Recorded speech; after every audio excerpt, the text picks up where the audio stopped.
Hello, everyone, and thanks for joining today. My name is Mary Rubenis, and I am here to present Attainable, the ABLE Savings Plan.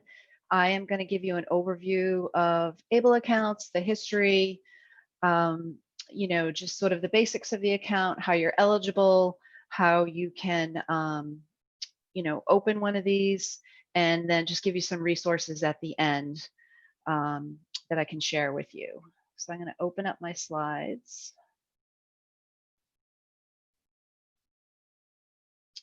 And so Attainable, the ABLE Savings Plan, this is the Massachusetts ABLE Savings Plan. It's available nationwide. You don't have to be a Massachusetts resident to open this. It's offered by MEFA. We are the state sponsor and managed by Fidelity Investments. They are the program manager. So if you're going to open one of these accounts, you're going to go to Fidelity to open one of these accounts. Just some basics about the webinar. The chat is disabled, so if you need to ask a question, please communicate it in the Q&A section. I'll probably do questions at the end just to sort of get through the slides. You can use the hand feature if you need to get a presenter's attention. And like I said, if you have any questions, I'll probably take them at the end, and then feel free to use the Q&A to ask those questions. And if you need to use the live transcript, it is enabled. Closed captioning is available on this webinar, and so you'll be able to enable that yourself. And so a little bit about myself. I manage outreach and education for Attainable, and really what that involves is I do get educational outreach and strategic partnership building to local state organizations, just trying to spread awareness about ABLE accounts and their benefits. I'm super passionate about helping families and individuals with disabilities, and I give educational trainings on this program, like I just mentioned, to local, state, and national organizations to just spread awareness about ABLE and all the benefits that these accounts offer. And so I usually like to start with sharing a little bit about MEFA and what we do. We are a not-for-profit state authority created back in 1982, and we help families plan, save, and pay for college. We do that through a variety of ways. We have some tax advantage savings plans. Attainable is one of those. We also do private student loans. And we also just offer free guidance around the whole process of applying to school, financial aid, paying for the college bill. So we're just a free resource that anyone locally or nationally can tap into to get advice and guidance around the whole college planning process. And so a little bit about the MEFA and Fidelity partnership. The Attainable Savings Plan was launched back in 2017, and MEFA, like I mentioned, is the state sponsor, and Fidelity is our program manager. And how this partnership came about was back in 1999 when the Massachusetts 529 College Savings Program was launched. MEFA chose Fidelity to manage those funds. And so when Attainable was launched back in 2017, it was natural for us to partner with them because of our previous relationship. And so they manage these accounts as well. And so obviously we chose them for their expertise in money management and also in college financing. And so a little history about the ABLE Act and how these accounts came about. So the ABLE Act, or the Stephen Beck Jr. Achieving a Better Life Experience Act, was passed federally back in 2014, and it was added to the same tax code as the 529 college savings plans. And so an ABLE account is actually a 529A. And so this legislation established these ABLE accounts, which are tax exempt accounts for an eligible individual with a disability to be used for qualified disability expenses while still keeping their eligibility for federal public benefits like SSI, Medicaid. If you have federal housing or SNAP benefits, those also aren't affected if you have an ABLE account. And so a little about ABLE's journey. The legislation actually took almost a decade to get passed. And it was the single most significant piece of disability legislation since the Americans with Disabilities Act, the ADA, which was passed 30 years ago. 85% of Congress supported it.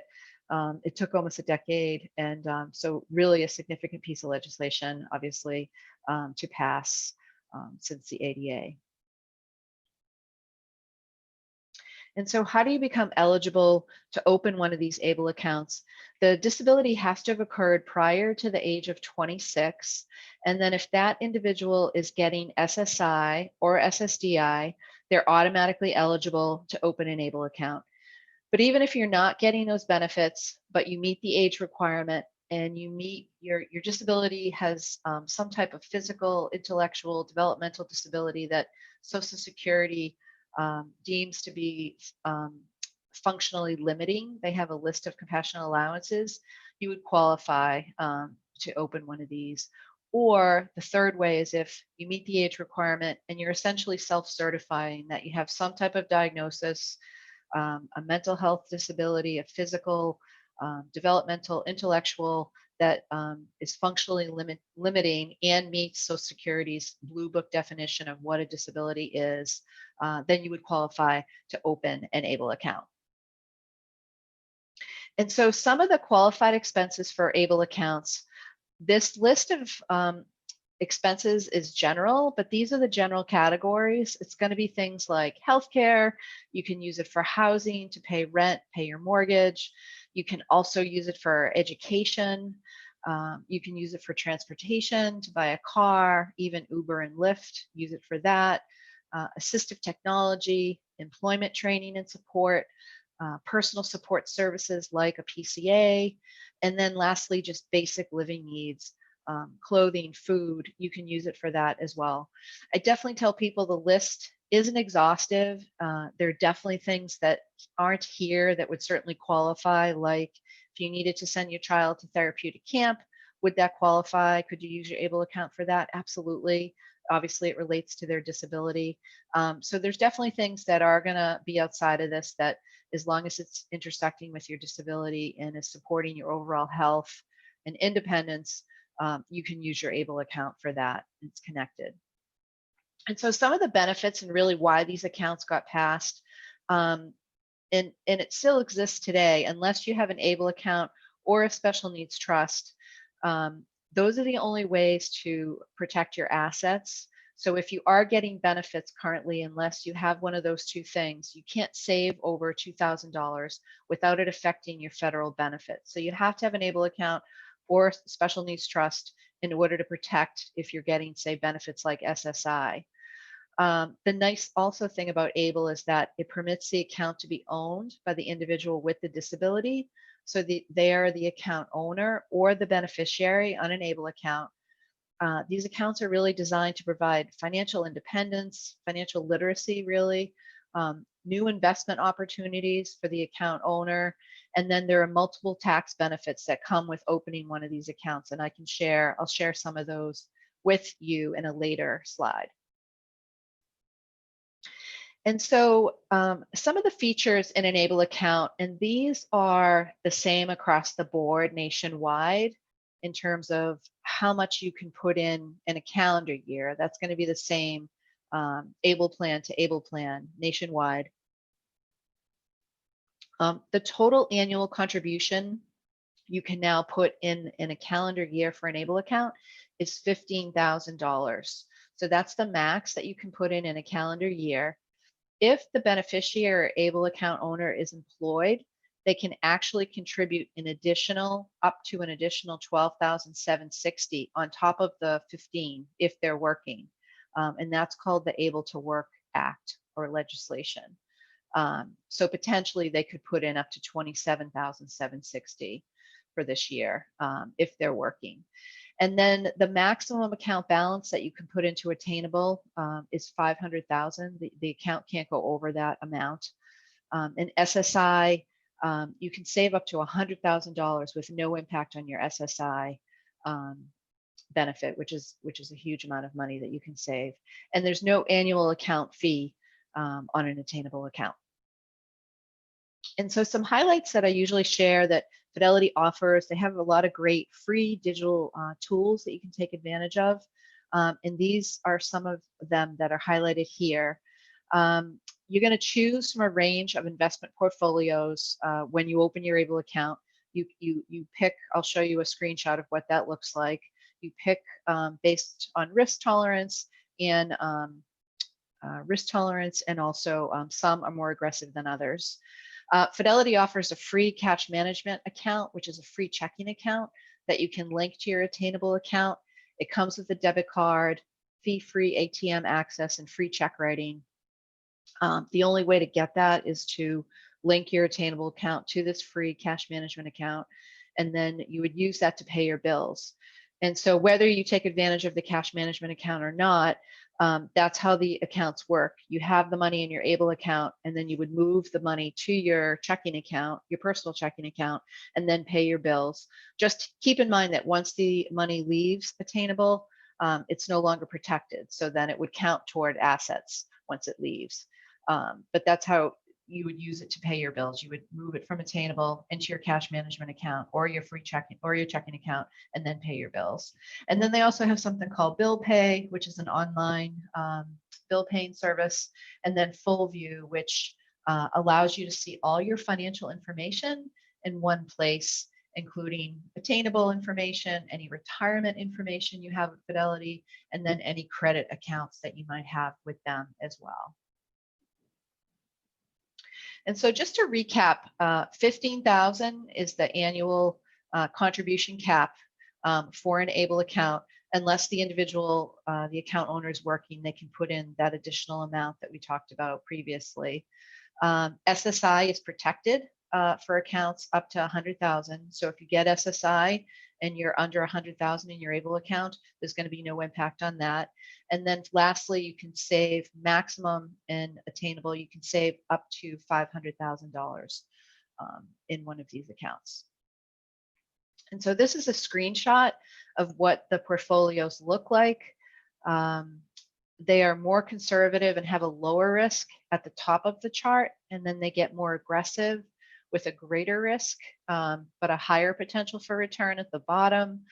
The Fidelity reps are trained to answer any questions that you might have, and they can guide you if you have some idea of what you might like to select. You can change the allocation on these twice a year.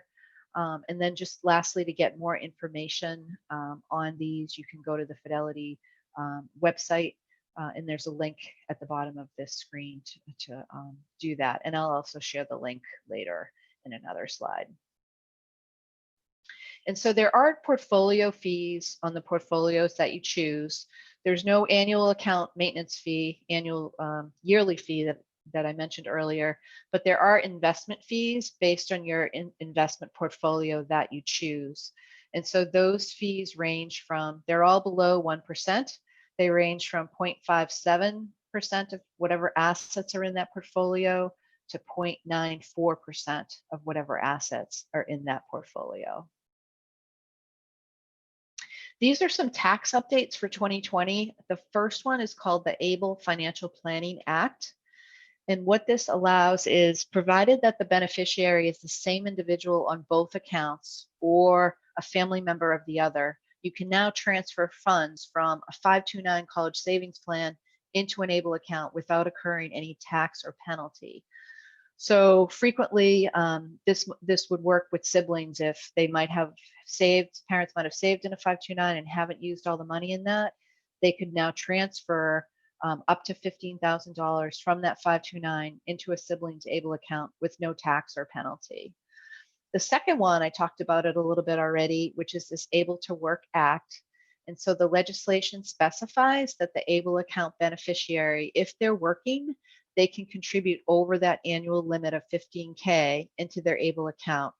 The additional amount is up to $12,760 that you could contribute in your ABLE account.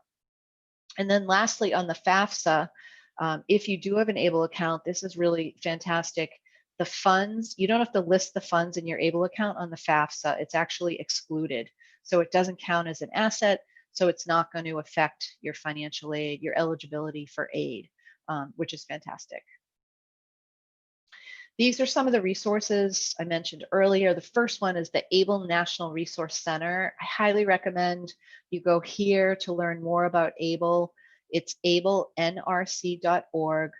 They offer free webinars all the time. You can actually go there and compare state plans. There are currently over, I believe, 40 states that have ABLE programs nationwide. Some states are independent programs like ours in Massachusetts. Some states are a group of states together, a collaborative plan, but you can go to ABLE National Resource and learn more about the plans individually and compare plans and just really learn more about ABLE. It's a great resource. I highly recommend it. Also on the MEFA site, mefa.org, there's a landing page for Attainable where you can go to learn more. We also have local resources that are helpful for families that live in Massachusetts. And then lastly, to sign up for an account, you would go to fidelity.com/able. You can sign up for one of these accounts online and also see the portfolios that I showed you previously. It also will have the 800 number that you can call with any questions as well. And then lastly, if you want to sign up for MEFA emails, we push out content related to updated blogs regarding attainable or disability content or webinars that we might be promoting. You can go there to sign up for those as well. And this is one site, the Social Security site that I like to share.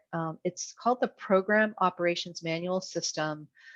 This POMS or POMS document exists on the Social Security site, and it's entirely related to ABLE. So you can really learn a lot about ABLE and how it intersects with Social Security and with benefits if you are receiving them. So again, just a great resource to be familiar with, and it's on the Social Security site where you can go to learn more.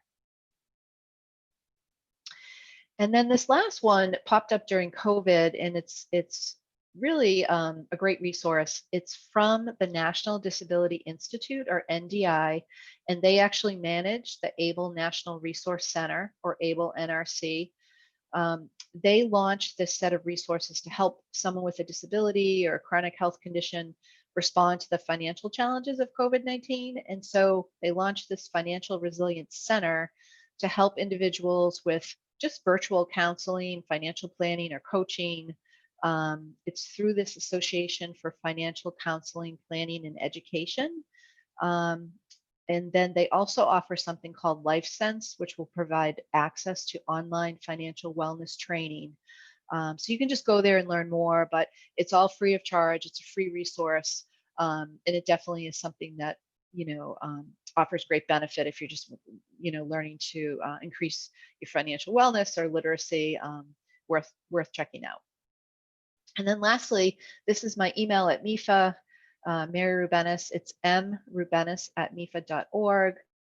And then these are the channels on social media where we push content, both MEFA content related to college planning, but also disability content related to Attainable and ABLE and upcoming webinars and programs we might have. So I encourage, if you're on social, to follow us there as well.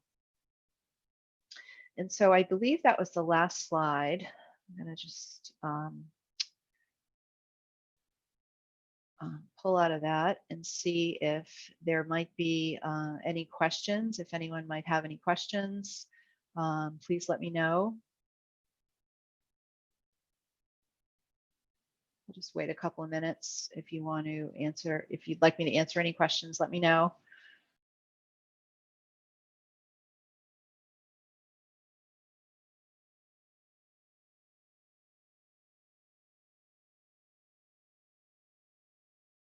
Okay, I'm not seeing anything come up yet.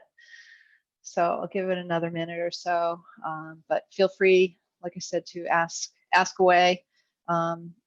We went through, a lot of information here. I tell people sometimes it takes a few times to hear this information to sort of absorb it. I'll leave my slide up with my contact info. Sometimes just, hearing it 2 or 3 times. Somebody actually told me today, you need to hear things 7 times before it. Sometimes you get everything you need to absorb from it. So certainly with ABLE, there's a lot to learn and navigate. But it's really a wonderful program, and certainly if you're getting benefits, it's definitely something that you want to take a look at if you want to pursue it, obviously. All right, well, I'm not seeing any questions, so I think I will wrap up, but thank you so much for joining. I will definitely send, if you registered, I will send a PDF of the slides as well as the recording. Thanks for participating today. Thanks for attending. And I look forward to doing more of these for MEFA Institute. Take care. Bye.